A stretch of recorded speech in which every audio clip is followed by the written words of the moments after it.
So, when the Deshaun Watson news started to break, I instantly thought it was some conspiracy behind it because it was on the tail end of his trade request from the Texans, and I also gave the dude the benefit of the doubt, being that I'd never heard much about him in the way of sexually inappropriate behavior or inappropriate behavior at all for that matter. But several allegations later, yeah, um, I've come to the conclusion that it's neither a conspiracy or a simple money grab by the ploy of some random masseuses. And as usual, I have to give my perspective, and hopefully I can get some of y'all's perspectives in the comments. Be sure to hit the like button, share, and subscribe. Without further ado, let's go.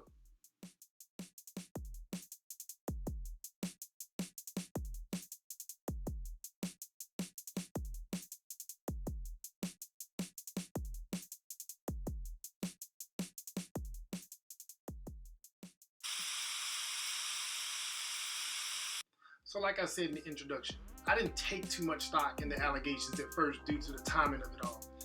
But the moment multiple women started coming forward, I felt where there's smoke, there has to be fire. This dude here, none of what he's accused of should be taken lightly. But the things he's accused of go from simple to extreme. The simplest thing I read was that he specified massages on his quad, during which he got erect and started thrusting upward, essentially hunching the air. That's the first thing I came across. Or not the first thing, just the simplest thing I came across. When asked was there a problem in that particular situation, the therapist assumed he might be in pain. He said no. And in that particular moment, he cut that shit out. Now, let's just file that as a lewd act. Lewd by definition is crude and offensive in a sexual way.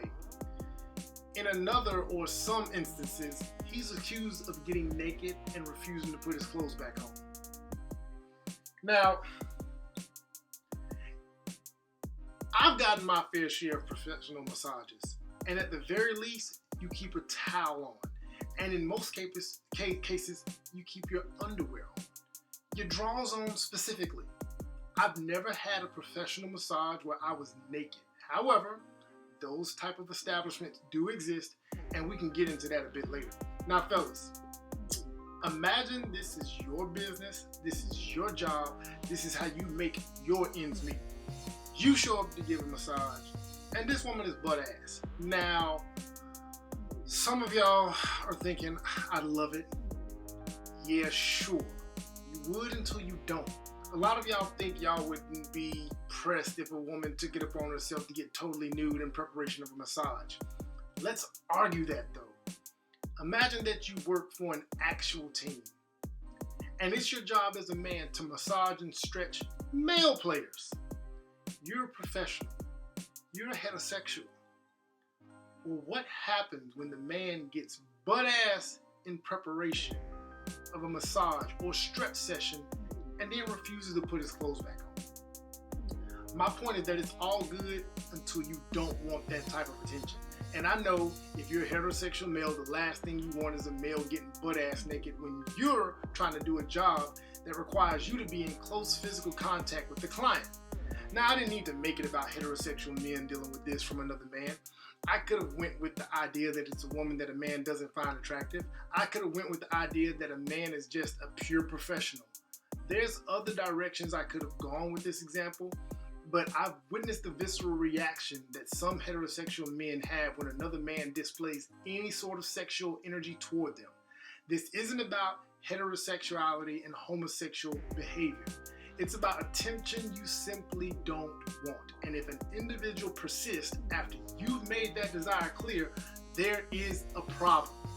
So let's stroll past the fucked up allegations of getting butt booty naked and refusing to put clothes back on. Let's stroll past that, right?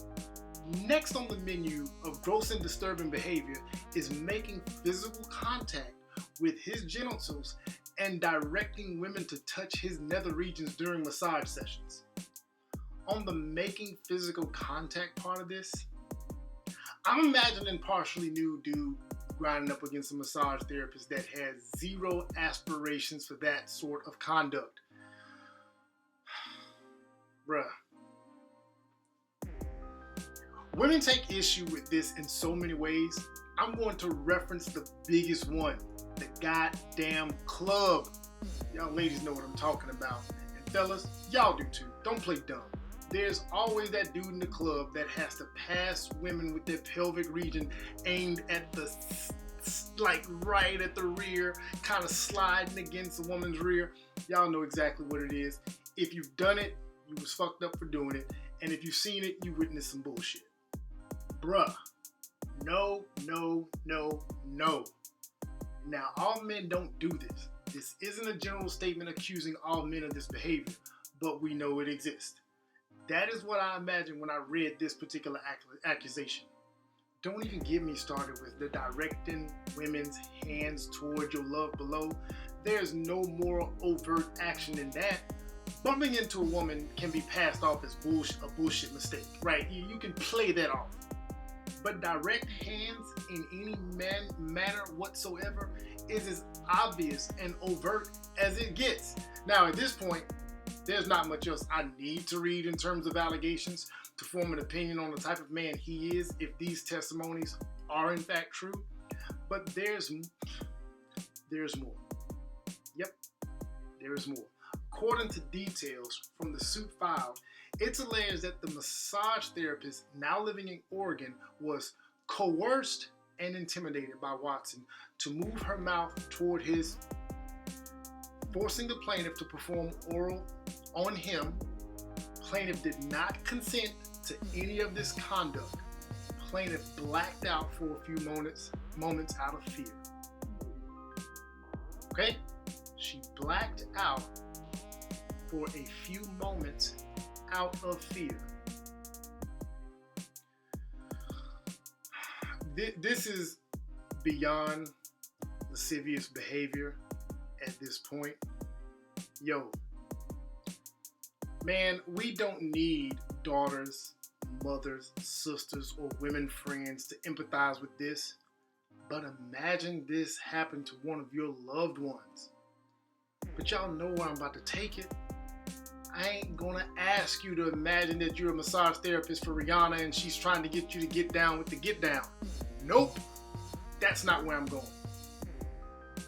Imagine you're the guy that has to stretch and massage a big motherfucker like Albert Hainsworth or Shaq. Imagine a Shaq body dude. And you're every bit of an average man, 5'10" and 175 pounds. Imagine a big ass dude cornering you in some private space, directing your head toward his jump and forcing you to perform. Yeah, need I say more? Now, some of y'all are tough guys. You're gonna say, dude would have to kill me. Sure, I hear you. Yeah, me too. But imagine in the worst scenario, you in jail for a crime you didn't commit, and this takes place. Now, dude don't gotta kill you. Dude can get that. And don't be tough talking about you gonna have to, because in that particular world, they can take it, and you'll wake up, and you'll feel the after effects. Sorry I took it there, but not sorry. The average man is bigger than the average woman. Deshaun ain't the average man though. He's 6'2", 216 via Google. I'm 6'2", 223 this morning. The average woman is 5'3", 5'4". I'm almost a foot taller than the average woman. From what I hear, he was selecting the most attractive, and we know what a lot of athletes find attractive. Slim to slim T, thick types, and they weigh anything between 120 and 150. So on average, if I outweigh them by 70 pounds, he ain't that far behind. He's physically imposing. If y'all don't think that a woman can be intimidated and subsequently coerced into doing something that they otherwise wouldn't do in that moment, y'all are in denial, and you need an experience in your lifetime that shows you what that's like. One of my favorite shows, Always Sunny in Philadelphia. Super offensive and inappropriate show. Matter of fact, I don't think if they ran that show today that it would make it. But it has a sketch called The Implication. Google that episode or YouTube search that particular sketch. It's twistedly funny, but a serious idea. And the fact that I find it funny, I'm not necessarily proud of it, but I have some warped sensibilities from time to time. This ain't about me, it's about Deshaun. The idea that in situations where women feel that rejecting men puts them in implicit danger, those women will conform to whatever a man wants them to do to make it out of that situation, saved from physical harm or worse. If these allegations are true, this dude is the second coming of Darren Sharper. And for those of you that don't know what that dude did, Google it. Use them smartphones. Google it. Anyway, dude's accused of a lot of shit by a lot of women. 22 women filed complaints and a dozen filed lawsuits. The NFL's Player Association gave dude a 6-game suspension. That's so fucking weak. However, the NFL is appealing that decision. That's where we stand. I personally think there should have been some criminal charges filed along with a civil suit. Along with the civil suits, and a year suspension. At the minimum, if not a lifetime ban. Now, let's say that all 22 of these women just lied, and the dozen that filed the suits lied.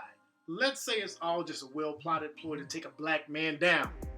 In that case, if it's ever proved that this is just a case of he didn't do it, I'll be back to recant. However, any man partaking in this behavior deserves the worst reprimand possible, and tolerance for this kind of shit is zero. Now, let's say it's accurate information. Referring to him as a creep isn't enough. This is predatory. This is criminal. See, if he was just a creep with a fetish for attractive massages that led to happy endings, that can be arranged and managed. He's got the money to make it happen. There's enough money and access for him to have a roster of those types of players in rotation. Remember earlier when I mentioned him getting nude? Yeah, there are massage parlors that specialize in happy endings. Don't ask me how I know. They just are. And that behavior and getting naked is not above reproach in those type of establishments. But see, if you're a predator that's been given the green light all your life because you're a stud athlete, that level of enabling only aids in the development of this type of behavior. We all have heard the star athlete treatment and them getting a pass for things ranging from school grades and total sexual assault. So this is nothing new. The fact that he was supplied with NDAs, non-disclosure agreements, hush-hush work, the fact that he was supplied with those for his shenanigans says a lot about the people around him, the organization around him, and how far they were willing to go to keep his shit under wraps. Like I said from jump, where there's smoke, there's fire. And I hope justice is served for the women, and that the punishment is an example to up-and-comers so that they understand this is not the type of behavior that's acceptable. I ask men, all my brethren that don't partake in this type of deviancy, those of you that know better, teach a youngster. Show a young dude. Talk to your sons, nephews, and all the youngins in your circle. The only way this stuff becomes more minimal is if we men teach boys to do better and be better. Grabbing a girl's butt was the thing to do when I was an adolescent. And me partaking in it was me partaking in assault. Sexual assault. Guilty. Fortunately, it didn't make its way into my adult behavior. Fortunately, the rules of today weren't around back then, or I might have gotten fried, and hopefully there's a statute of limitations. And in any case, I apologize to whoever the girl is, whatever my girl peers were when I was young and dumb, because wrong is simply wrong. Anyway, that's all the virtue signaling I have, and that's the perspective I have on it. I originally recorded this video yesterday, but today more information came out, at least as far as the decision goes with Mr. Watson. Instead of this 6-game suspension, it's now an 11-game suspension, and they tacked on a $5 million fine that goes to charity. Still weak as hell. Still weak as hell. Anyway, I'm going to add some clips to the end of the video that show the latest information from ESPN. Outside of that, y'all know what to do. This is my perspective. Get in the comments, add your perspective. Be sure to like, share, and subscribe. That's all I got. Till next time.